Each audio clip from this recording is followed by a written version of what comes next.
उद्या तुम्ही दाऊदला भेटा, छोट्या शकीलला भेटा, त्याच्यावरती मी कोणावरती व्यक्तिगत आरोप करत नाही, पण राजकारणात किमान नैतिकतेचं पालन तरी व्हावं. किमान सुरेश धस हे भाजपचे आमदार आहेत. त्यांनी एक बीडमध्ये आंदोलन चालू केलं. एका खुनाला वाचा फुटली आणि खरे आरोपी आकाचा आका ही भाषा आमची नाही. हे शब्द कोणी आणले? भारतीय जनता पक्षाने आणले. बावनकुळे आणि फडणवीस यांनी सांगावं की धस यांच्याशी आमचा काही संबंध नाही.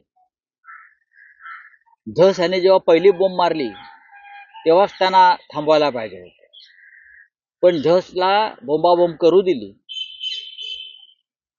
बीडमध्ये एक वातावरण निर्मिती केली. धस यांनी संतोष देशमुखच्या खून प्रकरणामध्ये एक आंदोलन उभं केलं. त्याला मी जन आंदोलन म्हणतो.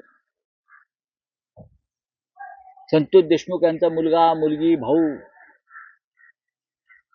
यांना घेऊन त्यांनी बीडमध्ये स्वतःचं नेतृत्व उभं करण्याचा प्रयत्न केला. त्यांच्या अश्रूंचा बाजार केला.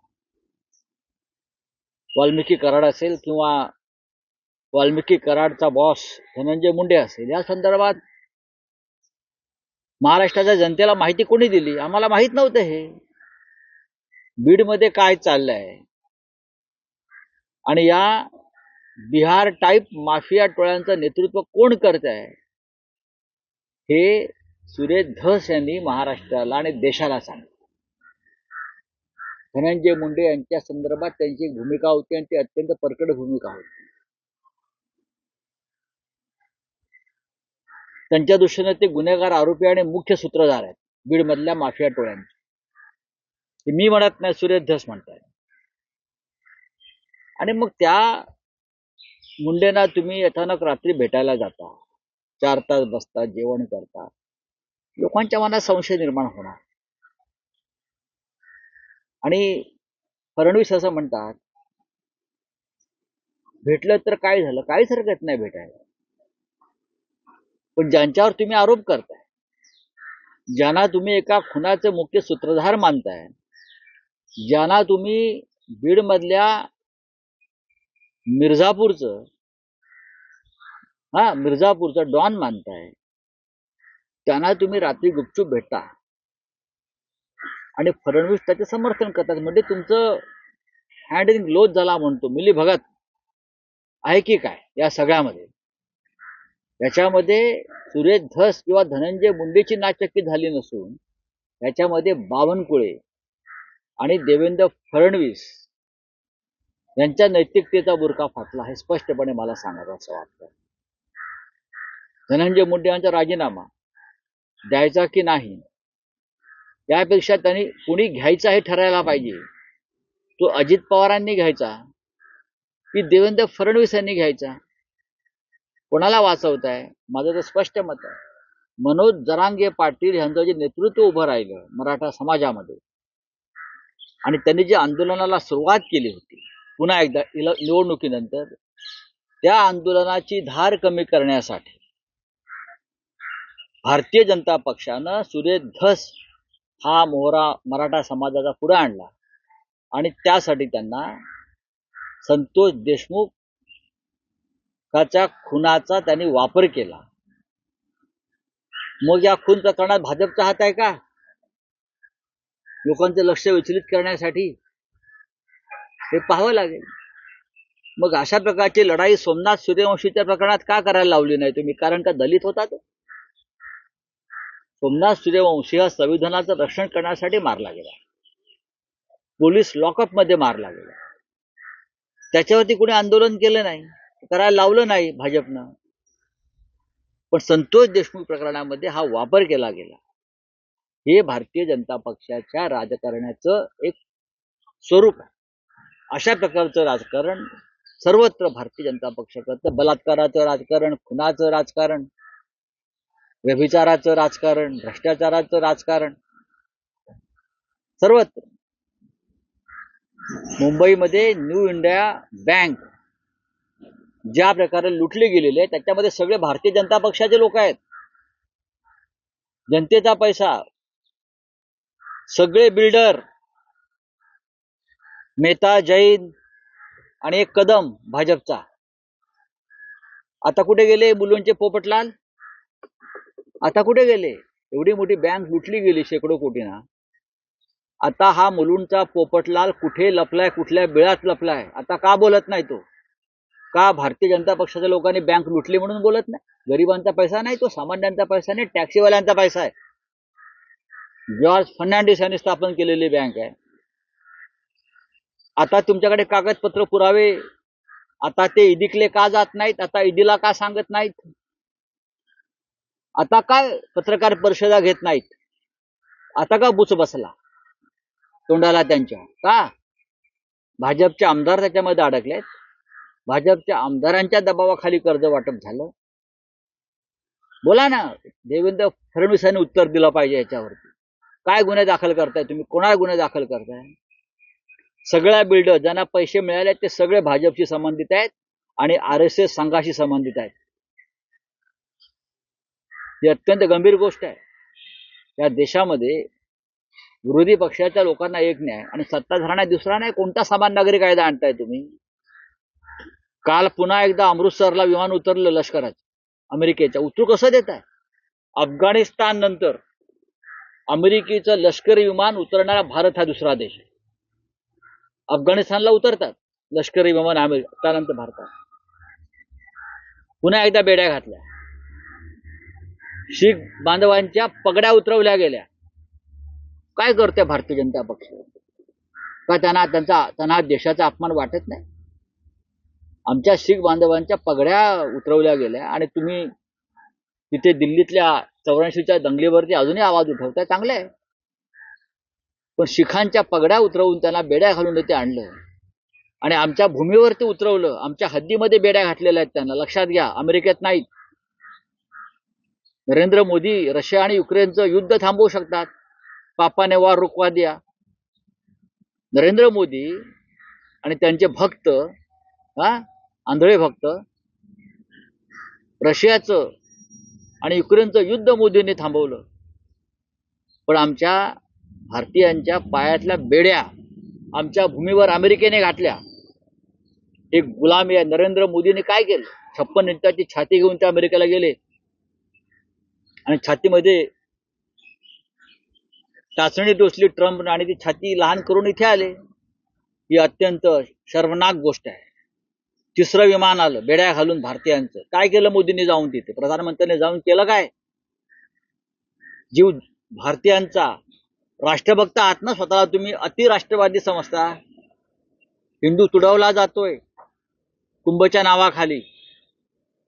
दिल्ली तो रेल्वे प्लॅटफॉर्म असेल, नाहीतर प्रयागराजला असेल. काय करताय? काय सरकार कुठे आहे? मोठे आमचे मुख्यमंत्री जाऊन आंघोळ करतायत, त्यांचे मंत्री जाऊन आंघोळ करतायत, इथे पाप करतायत. चला बोला. सर हिंदी में जानना चाहेंगे जो कोऑपरेटिव बैंक है उसमें बहुत सारे बीजेपी लीडर्स के नाम आ रहे हैं. न्यू इंडिया कोऑपरेटिव बैंक, ये बैंक बहुत ही प्रतिष्ठित बैंक, बड़ी बैंक है, कोऑपरेटिव बैंक है, शेड्यूल बैंक है मेरे हिसाब से. जॉर्ज फर्नांडिस साहब थे उस वक्त मुंबई में, वो लेबर लीडर थे, काम करते थे और टैक्सीमैन यूनियन चलाते थे. उनके लिए बैंक बनाई थी. और ये बैंक आप बीजेपी के लोगों ने अपने कब्जे में लेकर बहुत ही गलत तरीके से लोगों को कर्जा दिया. अपने अपने लोगों को, सभी जिसने बैंक लूटी है, ये 150 करोड़ का घोटाला है लगभग, कम से कम अब जो सामने आया है. सभी बिल्डर जिनको पैसा मिला है वो बीजेपी के जुड़े हुए, बीजेपी को चंदा देने वाले लोग हैं. बीजेपी के MLA उसमें है महाराष्ट्र के. ये जो किरीट सोमैया नाम का आदमी यहाँ बैठा है बाजू में, बीजेपी का लोफर, मुंबई में. और जब बैंक के छोटे मोटे घोटाले सामने आए तो यहाँ नंगा नाच रहा था ईडी के ऑफिस में जाकर, उसको अरेस्ट करो, उसको अरेस्ट करो, ये कल जेल में. अब इतनी बड़ी बैंक डूब गई है, बीजेपी के लोगों ने डुबाई है, लोगों को लूट लिया है. अब कहाँ ये लोग? कहाँ है देवेंद्र फडणवीस जी? कहाँ ये किरीट सोमैया है? कहाँ? मुझे बताइए. अब जाकर कंप्लेंट करो ना ईडी के पास. कि बीजेपी के एमएलए को अंदर करो। हमारे रविंद्र वायकर जी के खिलाफ उस वक्त उनके अगेंस्ट कोई केस नहीं बनता था, उसको डरा धमकाकर बीजेपी में शामिल कराया। एक छोटा केस था बीएमसी का, पीडी के पास चला गया ये महाशय। अब कहाँ है आपके? ये जो सब बिल्डर लोग हैं, ये घाटकोपर के, मुलुंड के, मुंबई के, जिसने वो बैंक को लूटा है और बीजेपी के आशीर्वाद से लूटा है। देवेंद्र फडणवीस को ये पता नहीं, मुख्यमंत्री को पता नहीं क्या चल रहा है। कौन सा गृह मंत्रालय चलाते हैं ये?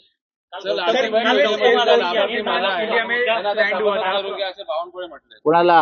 लाडकी बहीण मध्ये जे लाभार्थी आहे त्यांना सभासद करून घ्या.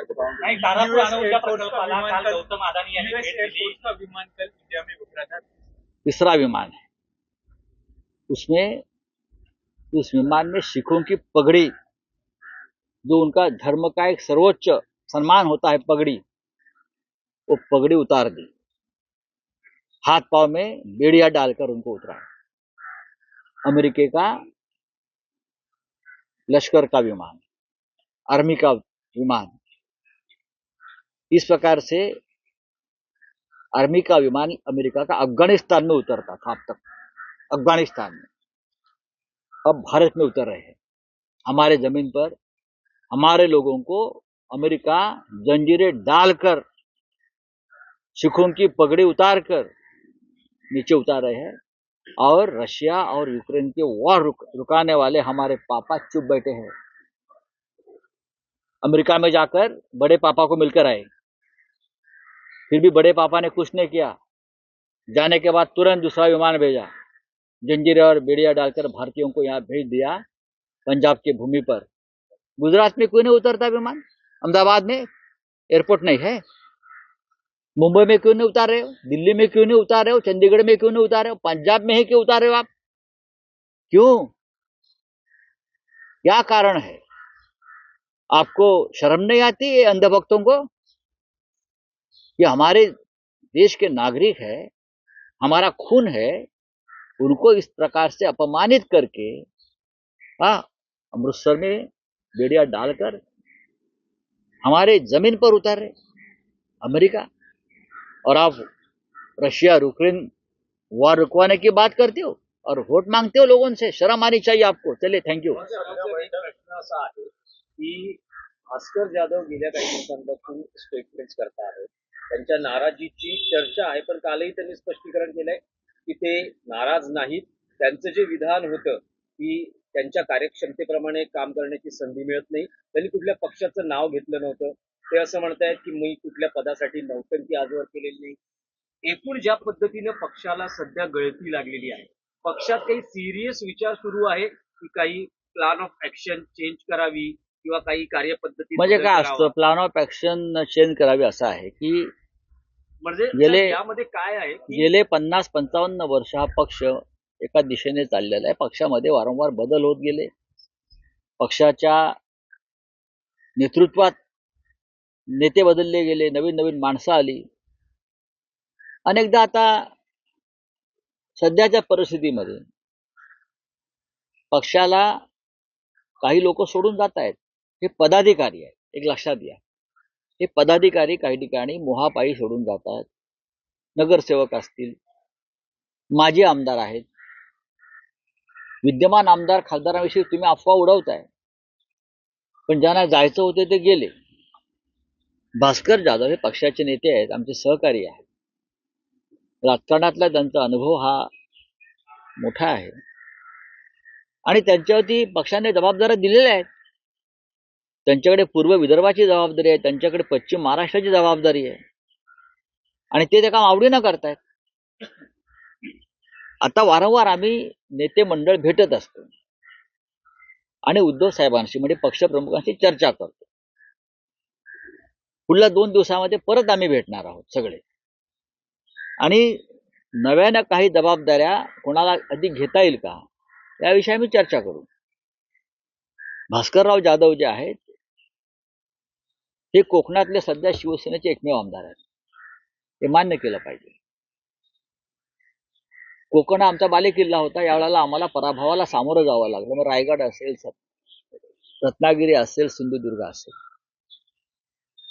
आणि आम्हाला त्यातून आता उभं राहावं लागेल. पैशाची प्रचंड ताकद आणि दहशत कसली, रस्त्यावरती येऊन लढण्याची हिंमत नाही, पोलिसांची ताकद, पोलीस आणि त्या माध्यमातून आमचे लोक एसीबीच्या चौकशा. आता वैभव नाईक राजन साळवींच्या विरुद्ध लावली एसीबीची चौकशी, त्याला ते सामोरे गेले. पण असं अचानक काय झालं, ते भाजपात जाणार होते अशा बातम्या, आणि अचानक ते शिंदे गटात गेले. काय स्वाभिमान, बाळासाहेबांचे कडवट निष्ठावंत शिवसैनिक तुम्ही, असं तुम्ही म्हणता, आम्ही नाही म्हणत. वैभव नाईकांच्या मागे लावलाय ससेमिरा, हा सगळा आमच्या मागे चालूच आहे, अनेकांच्या मागे चालू आहे. पण आम्ही खचणारे लोक नाही आहोत ना. जय पराजय होत असतात. आम्ही शिवसेनेने सगळ्यात जास्त पराभव स्वीकारलेले आहेत, पण संघटना कायम आहे. तुम्हाला जसं वाटतंय की हा गेला तो गेला, जाऊ द्या, त्यांची इच्छा आहे. आम्ही प्रयत्न केले त्यांना थांबवण्याचे. सत्ता आहे, पैसा आहे आणि मोह आहे, त्याच्यावरती कोणाला विजय मिळवता येत नाही. देवानाही मिळवता आला नाही. तिथं माणसं आहेत. पण राऊतसाहेब, अलीकडे पक्षांच्या बैठकीत जे म्हटलं जातं, ज्यांना जायचंय त्यांनी खुशाल जावं, असं कोणी म्हणत नाही. या धोरणात बदल झाला असं कोणीही म्हटलेलं नाही. या तुमच्यापर्यंत आलेल्या बातम्या चुकीच्या आहेत. ज्याला जायचंय त्याने खुशाल जावं असं कोणी म्हणणार नाही आणि कोणी म्हणत नाही. किंबहुना आमच्या कानावर जेव्हा अशा काही गोष्टी येतात तेव्हा आम्ही त्या संबंधित आमच्या सहकाऱ्यांशी, मग जिल्हा स्तरावरती असेल, तालुका स्तरावर असेल, आम्ही चर्चा करतो, त्यांना समजवण्याचा प्रयत्न करतो. पण प्रत्येकाच्या काही ना काही ते अडचणी आहेत. कोणावरती केसेस टाकल्या जातात, जुन्या केसेस उकरून काढल्या जातात, पोलीस स्टेशनला फेऱ्या मारायला लावतात, बँकांची प्रकरणं बाहेर काढतात, इन्कम टॅक्सच्या नोटिसा पाठवतात. अर्थात या सगळ्यांना आम्ही यापूर्वी सामोरं गेलेलो आहोत आणि लढलो आहोत. पण आता काही लोकांची मनं फार कमजोर झालेली आहेत, कमकुवत झालेली आहेत. त्यांना लढण्याची इच्छाशक्ती त्यांची संपलेली आहे. आता त्यांना लढण्याची इच्छाशक्ती नाही, ते जात आहेत. असे मुरदाड लोक आसपास ठेवण्यापेक्षा मग आता आम्ही काय करू शकतो. पण राऊतसाहेब, तुमचे जे राजकीय प्रतिस्पर्धी आहेत, शिवसेना शिंदे गटातले नेते असं म्हणतात की 15 महिन्यात संपूर्ण पक्ष रिकामी होणार आहे, फक्त उद्धव ठाकरे आणि आदित्य ठाकरेच पक्षात राहणार. आणि संजय राऊत, अरविंद सावंत, अनिल देसाई, भास्कर जाधव, राजन विचारे, काय पक्ष मजबूत आहे. निवडणुकांमध्ये हारजीत होत असते. भारतीय जनता पक्ष सुद्धा 2 खासदारांवरती आला होता. आणि एक दिवस हा एकनाथ शिंदेचा पक्ष आहे ना, हा त्यांचा एकही आमदार निवडून येणार नाही असं वातावरण निर्माण होईल. आज आले, अमित शहाची कृपा आहे, ईव्हीएमची कृपा आहे, पैशांची बरसात आहे.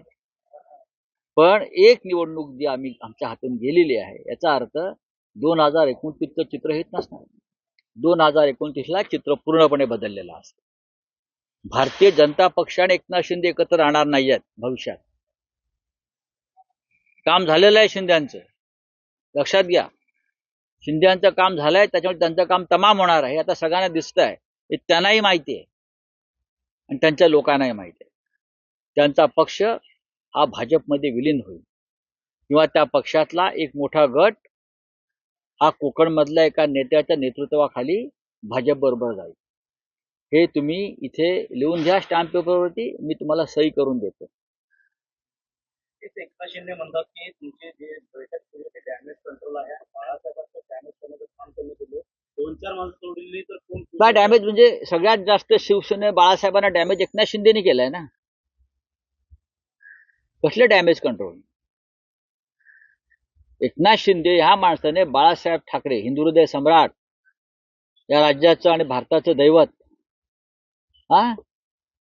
त्याला, त्या दैवताला डॅमेज करण्याचं काम कोणी केलं असेल तर ह्या लोकांनी केलं. नाही तर काय हिंमत होती दिल्लीवाल्यांची महाराष्ट्रात येऊन दादागिरी करण्याची, महाराष्ट्र लुटण्याची? ह्या लोकांनी केलं, हे सगळं पाप केलं ह्या लोकांनी. आणि हे लोक जाऊन तिथे देवापुढे नाक घासतात. कुठली ती देवी, कामाख्या, प्रयागराज, देवच ना बुडवणार आहे. चला, धन्यवाद. देश विदेशातील प्रत्येक घडामोडींचे लाईव्ह अपडेट मिळवण्यासाठी आता साम टीव्हीच्या सर्व सोशल मीडिया प्लॅटफॉर्मला लाईक, फॉलो आणि सबस्क्राईब करा. तसंच सर्व नोटिफिकेशनसाठी बेल आयकॉन प्रेस करायला विसरू नका.